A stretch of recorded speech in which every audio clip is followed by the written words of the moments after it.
What's up, LA Live gang? This is your boy AC, and I'm back with another edition of LA Sports Live. You guys see that thumbnail? You see the title? Let's get straight to it.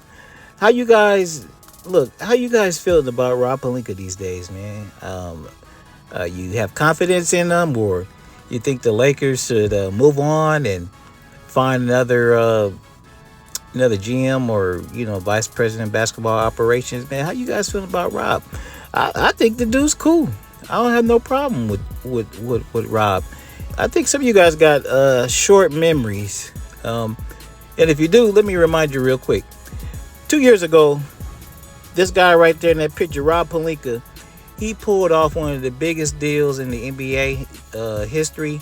It was one of the biggest deals that ever went down in a offseason since maybe the Carmelo Anthony trade. The Lakers Rob Pelinka traded for Anthony Davis, top 5 NBA, arguably top 5 NBA talent. Basically a star player, superstar player, caliber type of player. He completed that trade for Anthony Davis. And, you guys know the trade where they sent over Lonzo, Ingram, Hart, and they sent over 3 draft picks for Anthony Davis. So that was the 2020 season, and we know the results of that season was a world championship. A lesser general manager wouldn't have been able.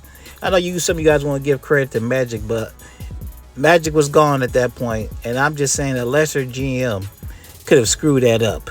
Okay, they could have screwed that up and probably tried to went to another direction, whatever. But anyway, Rob pulled that off. So check 1 for Rob. All season number 2, that was a successful, of course, a successful season for the Lakers. We won the world championship. Now this is where Rob screwed up a little bit, but we didn't know till after the season was over.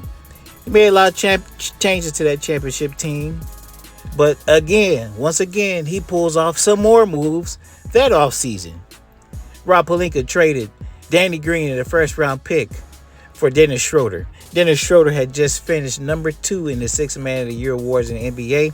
At that time, in that time and place, that was looked at as a very good deal, and a deal that was going to push the Lakers even higher than they went in 2020.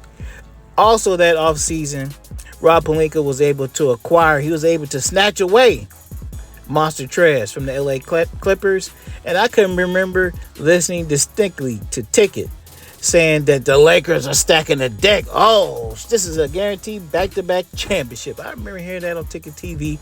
And I also went back and watched some of the news stories on ESPN and YouTube, and they were saying the same thing. This is a monster deal, monster coup for the Lakers to get younger, to ship out older players, and to get younger in their quest for back-to-back championships. Now, we know what happened. It didn't work out, but, it is what it is. Every move that you make always don't work out. Your dreams don't come to fruition. But the point is, he pulled off these big deals.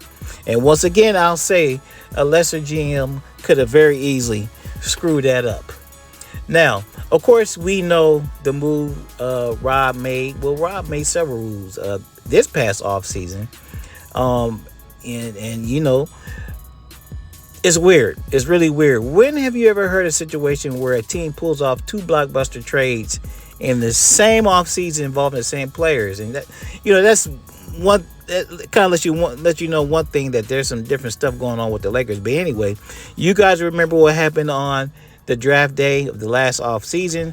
The Lakers first, they announced the trade of Kyle Kuzma and some other players to Sacramento for Buddy Hield. And then they came back 10 minutes later and said, no. We're shipping everybody to Washington for Russ. Now, we know the reason why they had 2 separate trades that day. They weren't on the same page. LeBron and his gang were having secret conversations to themselves, and they decided they wanted Russ.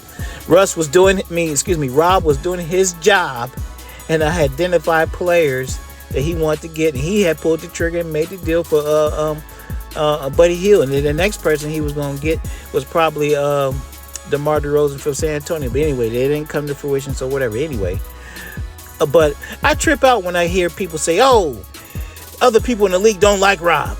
He can't make deals. He's an asshole. He has bad relationships with other teams. That's one, two, three, four, five teams where he made deals with in the last couple of years. He made deals with OKC, Sacramento, Washington, New Orleans, and the Nets. Prior to that, now like I said before, a lesser GM would have screwed all that up. Now, here's the thing: has he made all the right moves, all the perfect moves? No. Has all the moves he made worked out? No. A lot of people right now are pissed off because he didn't make any, because he decided not to mortgage the Lakers' future and not make any moves at the trade deadline a couple weeks ago, man. But, that's debatable. There's no reason to make a move just to be making moves, or there's no need to make a bad move just for the sake of making moves. So the Lakers stand pat. But you guys forgot about all the other stuff that he did. All the other stuff. You think it's a coincidence that Andre Drummond decided to come out here last offseason on a buyout? The reason why he did that is because his past relationship with Rob Pelinka, who happened to be his agent. Rob Pelinka, look, he was an agent for many, many good players. Kobe Bryant, Iggy, Eric Gordon, Buddy Hield, Deion Waiters, Andre Drummond. The man, he's got relationships and ties all throughout the league. So this bull crap about he's not a good evaluator of talent, he has bad relationships around the league, people don't want to deal with him, that's a bunch of bull. That's a bunch of bull. And I think sometimes Laker fans, our judgment gets clouded for this because of trash that's in the media, or we become prisoners of the moment.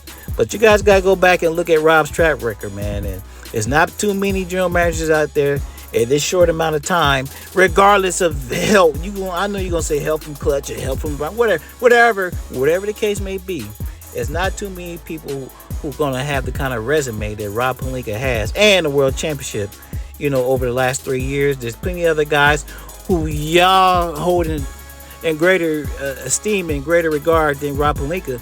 But quite frankly, his resume for the last 3 years is much better than theirs. Anyway, you guys tell me in the comments below. Do you think the Lakers should keep Rob Pelinka? Should they fire him? Should they and should they bring somebody else in? And if you think they should get rid of him, who the hell should they bring in to replace him? You guys let me know in the comments below. I'm out of here.